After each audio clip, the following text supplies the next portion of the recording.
오늘 성경 말씀은 열왕기하 23장 21절에서 25절입니다. 솔로몬 이후 북이스라엘은 19명의 왕이, 남유다는 20명의 왕이 있었는데 요시아처럼 극찬을 들은 왕은 없습니다. 요시아는 8살에 왕이 되어 31년간 남유다를 다스린 16대 왕이었습니다. 오늘 본문 25절, 요시아와 같이 마음을 다하며 뜻을 다하며 힘을 다하여 모세의 모든 율법을 따라 여호와께로 돌이킨 왕은 요시아 전에도 없었고 후에도 그와 같은 자가 없었더라. 성경은 요시아만큼 온 힘을 다해 하나님의 말씀을 잘 따른 왕은 전무후무하다고 그를 칭찬하고 있습니다. 그러면 그 비결은 무엇이었을까요? 열왕기하 22장 2절, 요시아가 여호와 보시기에 정직히 행하여 그의 조상 다윗의 모든 길로 행하고 좌우로 치우치지 아니하였더라. 요시아가 하나님께 인정받은 이유는 한마디로 정직했기 때문입니다. 정직하다고 평가받은 남유다 왕은 요시아까지 8명입니다. 그러나 그렇게 정직하다고 평가받은 왕들을 보면 5명은 잘하다가 잘못된 길로 갔습니다. 아사는 잘하다가 나중에 하나님에게 삐져서 병이 났을 때 하나님 앞에 나아가지 않았습니다. 요아스는 아달랴의 살육 사건 때 간신히 살아남아서 어릴 때 왕이 되어 멘토가 살아있을 때는 잘하다가 나중에 악한 길로 갔습니다. 아마샤도 처음엔 잘하다가 나중에 잘못됐고 우시아도 잘하다가 나중에 교만해져서 제사장만 할 수 있는 분향을 함으로 징계를 받아 나병에 걸려서 실질적으로는 왕위에서 내려왔습니다. 요담은 별다른 잘못은 없지만 산당을 없애지 않았습니다. 이렇게 다들 잘못한 점이 있는데도 선하게 한 적이 있다는 이유로 성경에서는 정직히 행했다라는 평가를 받았습니다. 이들 외에 정직히 행하면서 다윗의 길을 따랐다고 평가받은 왕은 단 3명, 여호사밧, 히스기야, 요시아입니다. 하지만 그들 역시 여호사밧은 산당을 없애지 않았고 아합의 딸과 자기 아들을 결혼시켰으며 히스기야는 병에서 나은 뒤 바벨론 사신들이 왔을 때 왕궁의 모든 것을 다 보여주는 실수를 저질렀습니다. 하지만 요시아는 다윗의 모든 길을 본받았고 곁길로 빠지지 않았습니다. 그랬기에 진정한 의미에서 정직히 행한 사람은 요시아가 유일하다고 할 수 있습니다. 그러면 여기서 말하는 정직하다라는 말은 어떤 의미일까요? 우리는 흔히 자기 말이 사실임을 강조할 때 솔직히 말해서 라고 합니다. 그러나 그런 말을 많이 하면 오히려 수상해 보입니다. 정직하다, 솔직하다라고 말하면 오히려 더 의심스러워지는데 그렇다면 요시아의 정직에는 뭔가 특별한 점이 있는 것일까요? 여기서 말하는 정직은 하나님이 원하시는 모습으로 사는 것을 의미합니다. 그러기에 우리가 정직하지 않은 이유는 하나님이 원하시는 모습이 아니라 자기가 좋아하는 대로 살기 때문입니다. 반면에 하나님이 원하시는 모습으로 살아간다면 정직하게 사는 것이고 그러면 하나님이 인정하시는 사람이 된다는 것입니다. 열왕기하 22장을 보면 요시아가 왕이 된 지 18째 해에 대제사장 힐기야에게 성전을 수리하도록 명하였습니다. 그런데 성전 보수 공사 중에 성전에서 율법책을 발견하였습니다. 그 율법책을 건네받은 서기관 사반이 요시아 왕 앞에서 그 책을 읽었고 그 말씀을 듣던 요시아는 애통해하며 옷을 찢고 회개하였습니다. 왜냐하면 그동안 유다 백성들이 하나님을 버리고 다른 신에게 분향하여 하나님을 경노하게 했음을 깨달았기 때문입니다. 그래서 대제사장 힐기야와 신하들에게 하나님의 뜻을 묻도록 하였습니다.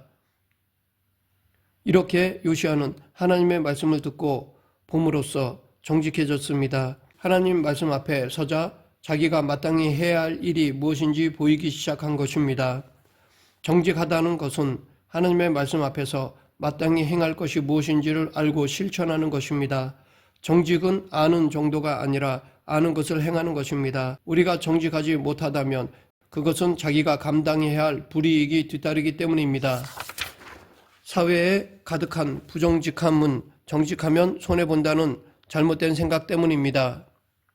유다 백성들에게 자기 조상들이 습관에 따라 하던 행위를 어느 날 갑자기 못하게 하는 것은 얼마나 큰 모험이었겠습니까? 아무리 왕의 명령이라도 백성들의 반발이 얼마나 심했겠습니까? 그러나 요시아는 말씀을 읽고 말씀에 따라 종교개혁을 단행하기로 결단하였습니다. 성경이 요시야를 정직하다고 평가하며 칭찬하는 이유가 바로 이것 때문입니다. 성경에 나오는 믿음의 사람들은 잘못이 전혀 없어서 위대한 믿음의 인물이 된 것이 아닙니다. 그들도 실수하고 잘못했지만 그럴 때 정직하게 자신의 실수와 잘못을 인정한 사람들이었습니다. 사실 정직하게 살면 인생이 편하지 않을 수 있습니다.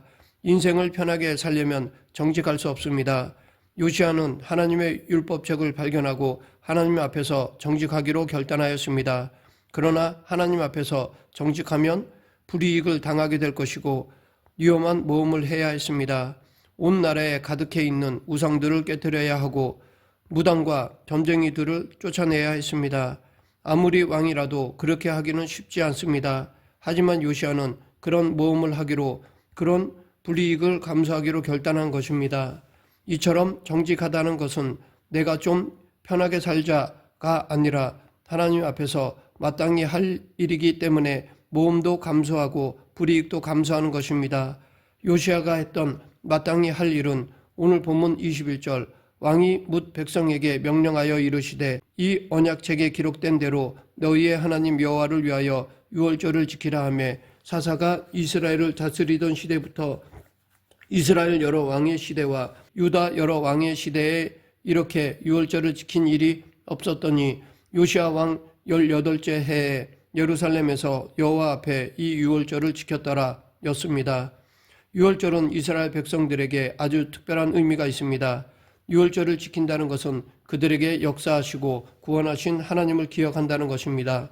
그렇기 때문에 유월절을 지키는 것은 단순히 절기를 지키는 것만이 아니라 믿음을 새롭게 하겠다는 결단의 의미도 담겨 있습니다. 요시야가 유월절을 지키라고 명령한 것은 하나님이 역사하신 믿음의 기억을 붙잡기 위함이었습니다.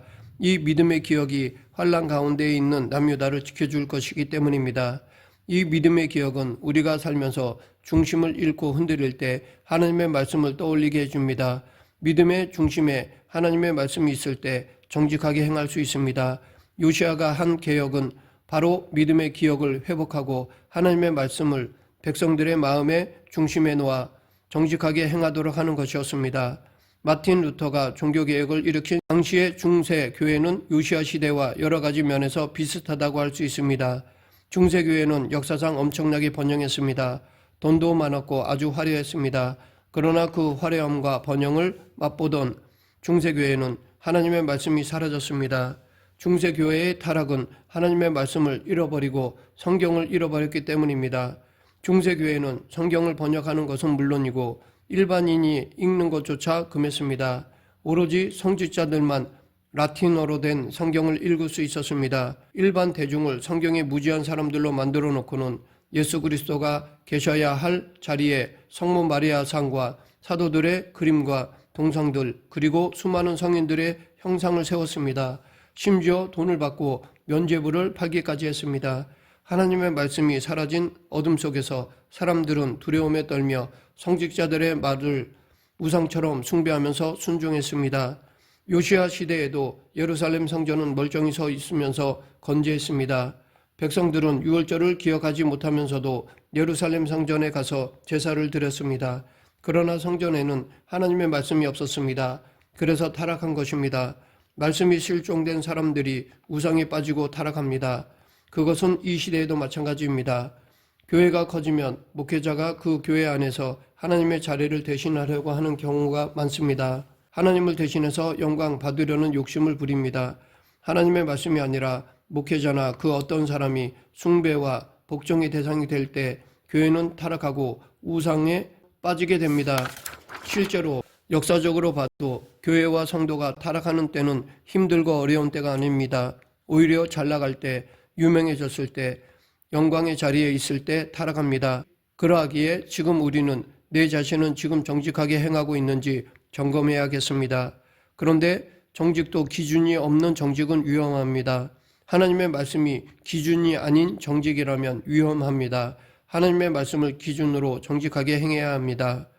24절 요시야가 또 유다 땅과 예루살렘에 보이는 신접한 자와 점쟁이와 드라빔과 우상과 모든 가증한 것을 다 제거하였으니 이는 대제사장 hil기야가 여호와의 성전에서 발견한 책에 기록된 율법의 말씀을 이루려 함이라. 과거 히스기야 때 이런 우상들을 다 없앴는데 그 몇십 년 사이에 우상들과 무당들이 또 많이 나타났습니다.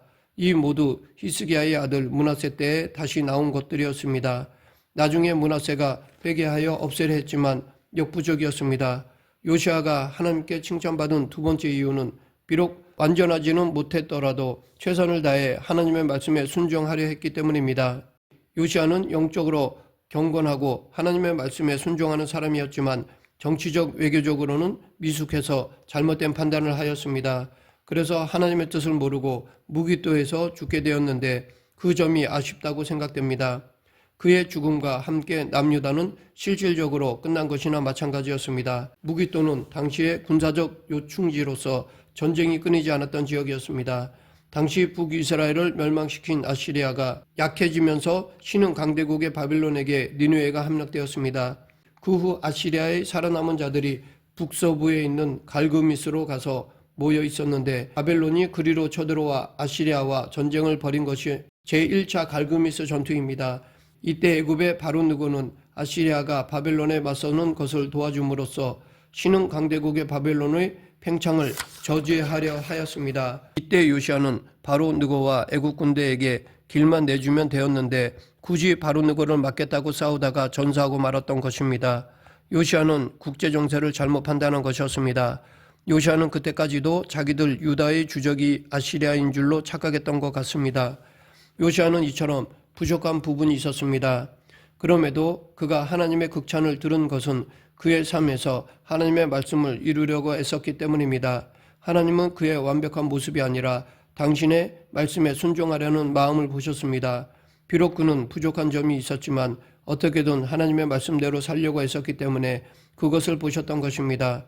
요시아는 종교개혁에 완전하게 성공했거나 그것을 완성한 사람이 아니었습니다. 그러나 하나님은 그의 삶 가운데 말씀에 순종하려고 했던 그의 마음을 보셨습니다. 우리도 신앙의 완성이 중요한 것이 아닙니다. 왜냐하면 신앙에는 완성이란 없기 때문입니다. 다만 주어진 현재의 삶에서 하나님의 말씀에 순종하려고 애쓰는 것이 중요합니다. 그런데 우상을 따르는 습성은 그렇게 쉽게 사라지지 않습니다. 조상 대대로 몸에 붙은 악행에서 빠져나오기란 쉽지 않습니다. 주변의 모든 사람들이 악을 행하고 우상을 섬기는데 나 혼자 하나님의 말씀을 붙들려면 바보같이 느껴지고 그 삶은 외롭고 힘들 수밖에 없습니다. 하나님의 말씀을 따라 말하고 행동하려면 고독해집니다. 그런데 하나님은 우리가 하나님 때문에 고독하고 외로울 때, 하나님의 말씀을 지키기 위해 살다가 힘들어 눈물을 흘릴 때 우리를 찾아와 만나주시고 위로해 주십니다.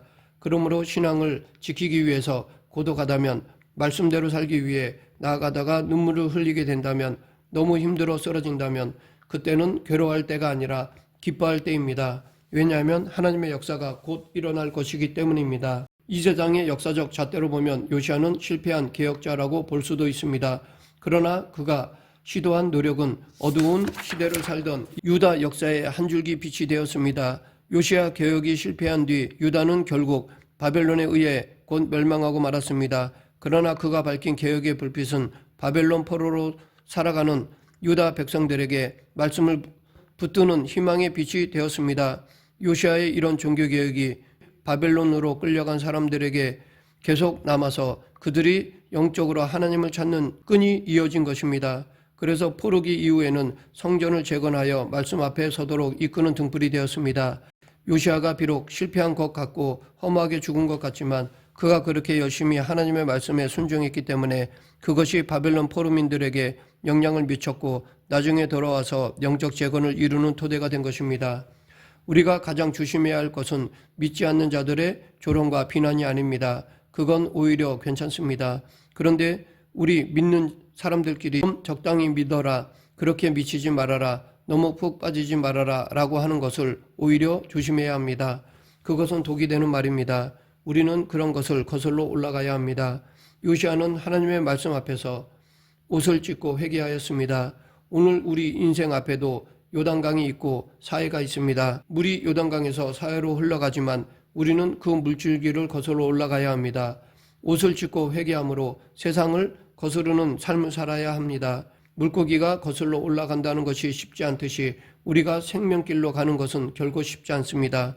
그러나 우리는 그 길로 가야 하는 사람들입니다. 그럴 때 요시야와 같이 개혁의 사람이 되는 것입니다. 말씀을 맺겠습니다. 요시야는 하나님 앞에서 정직하려 하였습니다. 즉 하나님의 뜻을 행하려 하였습니다.